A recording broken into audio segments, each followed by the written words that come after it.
আজি আমি আহিলোঁ কালী পূজালৈ বুলি।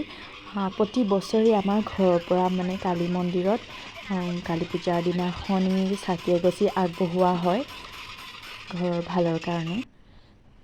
প্ৰত্যেক বছৰে বহুত ধুনীয়াকৈ পাতিছে এইবাৰো। এইবাৰ এইটো স্থানত অৱশ্যে নতুনকৈ মন্দিৰ পাতিবলৈ লৈছে।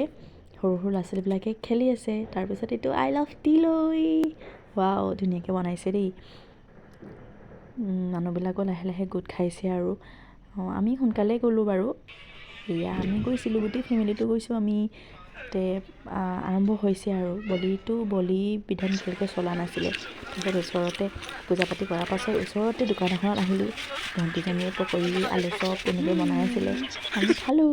তাৰপিছত দেখিলোঁ বইল কণী, বহুত দিন খোৱাও নাছিলোঁ এনেকৈ দোকানত দেখিলে ভালেই লাগে খাই। তাৰপিছত আমি গুচি আহিলোঁ।